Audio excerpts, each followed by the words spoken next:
Hola, bienvenidas y bienvenidos a Coloreando la Interpersonalidad, un podcast donde hablamos sobre las relaciones afectivas que conforman la vida de un adolescente. En este primer capítulo nos enfocaremos en la relación base de toda persona, el ambiente familiar. La familia es el primer contexto social donde se desenvuelve un individuo y sirve como un modelo para las relaciones futuras. Acompáñanos a conocer más sobre cómo la relación familiar influye en toda tu vida. Comencemos. Hoy nos acompañan tres invitadas: la psicóloga Valeria Mendoza, Keri Vélez y Marcela Ávila. ¿Qué nos pueden compartir sobre este tema?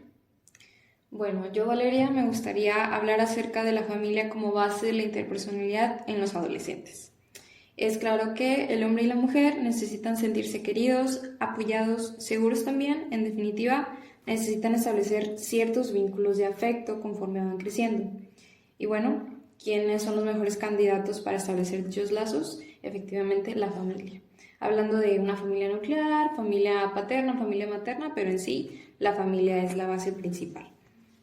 ¿Cómo se va desarrollando esta base? Bueno, principalmente enfocada en los padres. Los padres de familia contribuyen con el desarrollo de las emociones, negativas o positivas, y, por supuesto, influyen en las relaciones interpersonales futuras que va a tener el adolescente o incluso el niño durante su infancia, puesto que desde esta se genera, como ya mencioné, el futuro del ser humano, quien con sus enseñanzas y comportamientos va forjando las emociones de ira, miedo, agresividad, tristeza, amor, desagrado, etc., facilitando así ciertas habilidades como el autocontrol y también la relación que pueden tener con nosotros de manera sana y positiva, llevándolos a tener un equilibrio emocional que les permite interactuar con sus semejantes de manera idónea, más agradable, más interactiva, y no lleguen a tener como un problema emocional o alguna situación de crisis en base a este tipo de relaciones interpersonales.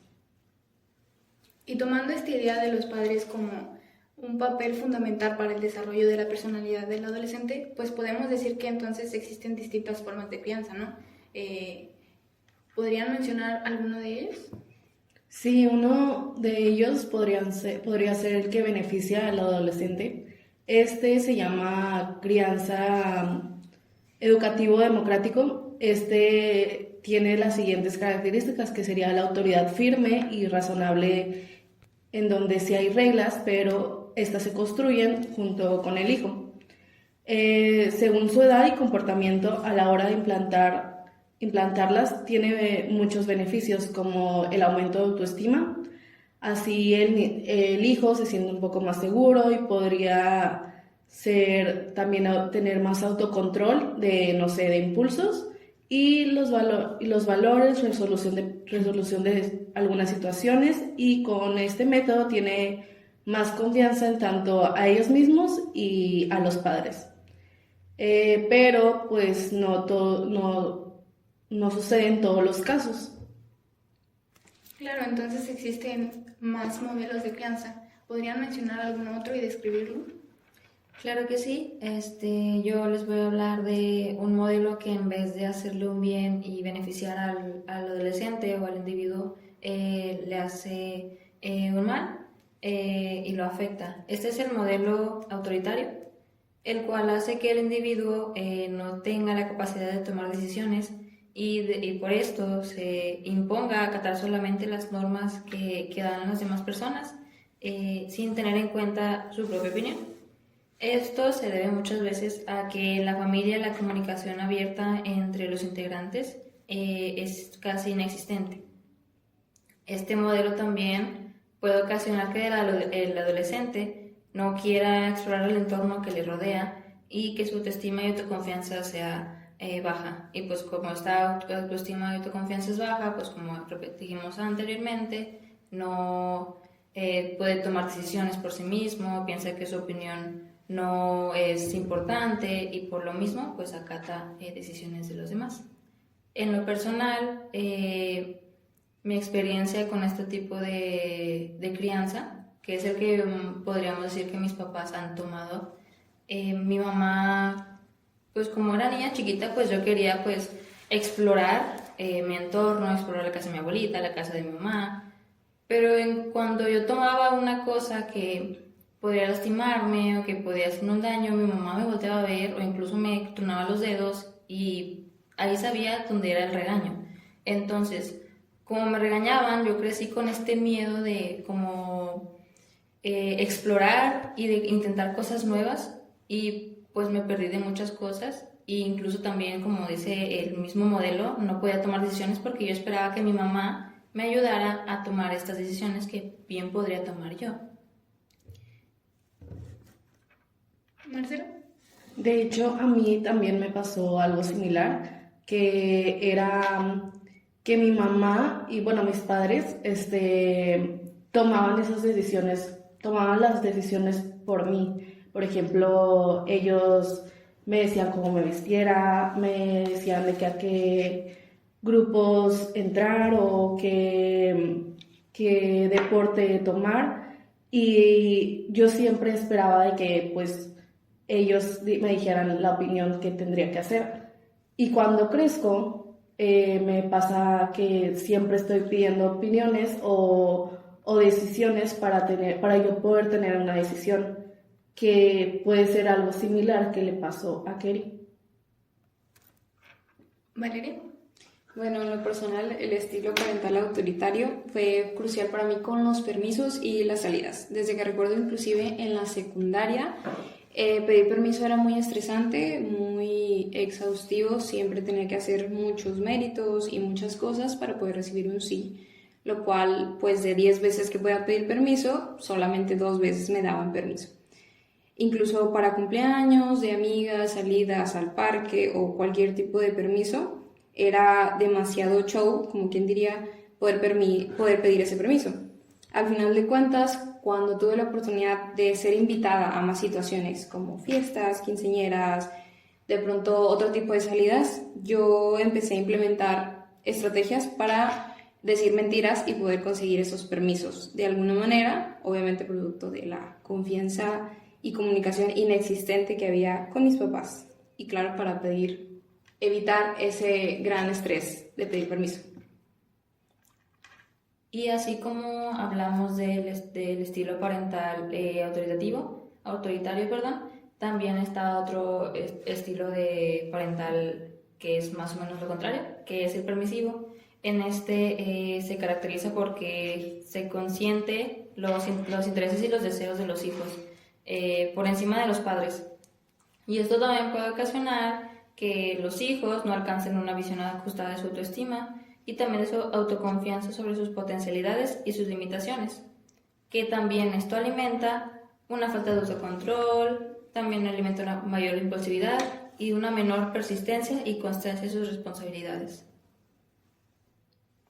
Claro, quizá estos estilos que hemos estado mencionando, una de las características son las normas o las reglas que imponen los padres sobre los hijos, o también ya sea que las construyan con ellos o las impongan completamente, pero el permisivo es muy importante ya que no puedes darle todo a los niños cuando están pequeños, porque eso convierte a seres humanos que de pronto creen que pueden hacer todo, ¿no? Y psicológicamente hablando, es una de las funciones que tienen los padres, establecer los límites entre lo que está bien y lo que está mal para que ellos sepan cómo manejarse en el mundo como tal. Entonces, en lo personal, creo que llega a haber muchas situaciones donde hay niños que no les establecen este tipo de reglas y sufren las consecuencias de hacer lo que quieren. Sí, y de hecho actualmente este estilo de crianza es muy dado entre los papás, donde los maestros llaman la atención de los niños para justamente que están haciendo cosas que ponen en riesgo su salud o ponen en riesgo la integridad del niño, y los papás incluso se enojan por estas llamadas de atención diciéndoles que no pasaba nada, que los dejaran ser. Sin embargo, pues un niño también debe ser contenido y debe ser llamado la atención para que pueda así formar sus límites y también poder tener su integridad completa.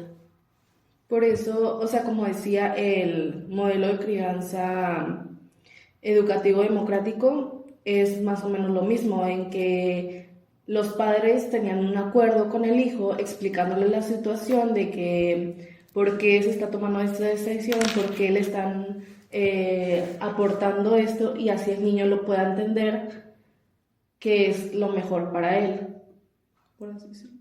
Exacto, como hemos estado compartiendo nuestras experiencias, la falta de esta como democracia dentro de nuestra familia hizo que tuviéramos como ciertas acciones o reacciones a distintas situaciones. Incluso yo creo que de pronto, en algún momento en lo personal, este tipo de como reglas muy autoritarias y que no eran justas, pues hicieron que tuviera reacciones negativas contra mis padres o contra las normas que ellos imponían sobre mí. Sí, y de hecho, bueno, a mí lo que me pasó a mí es que yo veía, empecé a convivir con más compañeros y yo veía como los papás de mis compañeros eran con ellos y pues yo empecé a cuestionar a mis papás, ¿no? Les pedía también permisos o les pedía algo que yo quería hacer y me decían que no, e incluso decía, no, me decían nada más que no. Y yo quería saber el por qué. Sin embargo, nunca hubo un por qué. Entonces, también puede pasar esto, ¿no? A mí me pasó que yo sí tenía permisos, pero los tenía muy limitados, de que tenía que hacer, pues como acciones para que los tuviera, y aún así las hacía y me lo limitaban mucho de que tal hora, y yo no lo entendía en ese momento, que también ellos no me lo explicaban de que era por un beneficio mío, y yo lo tomaba más como un reproche o por no querer que yo haga lo que yo quiera, por así decirlo. Claro, y como vimos, pues este tipo de reacciones las toma la psicóloga Keri y las toma la psicóloga Marcela también en sus vidas personales. Entonces, ¿cuántas personas o cuántos adolescentes más allá afuera pueden tener este tipo de reacciones y este tipo de sentimientos encontrados debido a esos estilos de crianza? Bueno, muchas gracias por compartirnos sus experiencias personales. Como conclusión, entonces, de todo lo que nos han estado diciendo, pues tenemos estos dos extremos, ¿no? Donde el modelo ideal es que los padres se presenten al niño de manera comprensiva, aceptando todas estas expresiones de su personalidad, pero aún así poniendo límites. Sin embargo, que los límites sean adecuados para el contexto, para las actitudes del niño, y que sea por medio de un acuerdo entre las necesidades del padre y los deseos del niño. Del otro extremo, pues tenemos este lado autoritario que castiga y que limita el desenvolvimiento del niño y pues por consecuencia también su personalidad a futuro. ¿Alguna de ustedes tiene algo que concluir sobre el tema también? Claro, me gustaría agregar acerca también del permisivo, ¿no? Ese es también el otro extremo en donde de pronto si no se establecen ciertas normas o ciertas reglas puede haber también cuestiones que no sean muy beneficiosas para el adolescente en el futuro, y ya yéndonos más al extremo, pues que puedan resultar en acciones delictivas o ese tipo de cosas. Entonces, sí, es muy importante tomarlo en cuenta. Pues a mí me gustaría también tomar en cuenta de que la mayoría de las experiencias fueron más de un modelo negativo, y eso en base a también cómo están educados nuestros padres. Entonces, creo que es importante que las personas, nosotros, esta nueva generación, entienda para que, pues, si en un futuro tienen hijos, saber cómo educarlos mejor. Sí, y pues también algo que me gustaría agregar es que usualmente los papás crían de la forma en la que fueron criados. Entonces, corresponde también a nosotros como hijos romper ese a lo mejor trauma o esa forma de crianza negativo que tuvimos para poder brindarles una forma de crianza más positiva y mejor a nuestros futuros hijos. Y a ti que nos escuchas, ¿cuál crees que fue el estilo de crianza que tuviste y cómo fue que te afectó? Poco a poco comienza a desenvolverse en un ambiente distinto al familiar. Acompáñanos en el siguiente capítulo para hablar sobre el mundo social y las relaciones que surgen en él. No olvides seguirnos en nuestras redes sociales, ya que ahí puedes encontrar recursos adicionales sobre el tema y actualizaciones sobre el podcast. Gracias por escucharnos. Te esperamos en el siguiente episodio.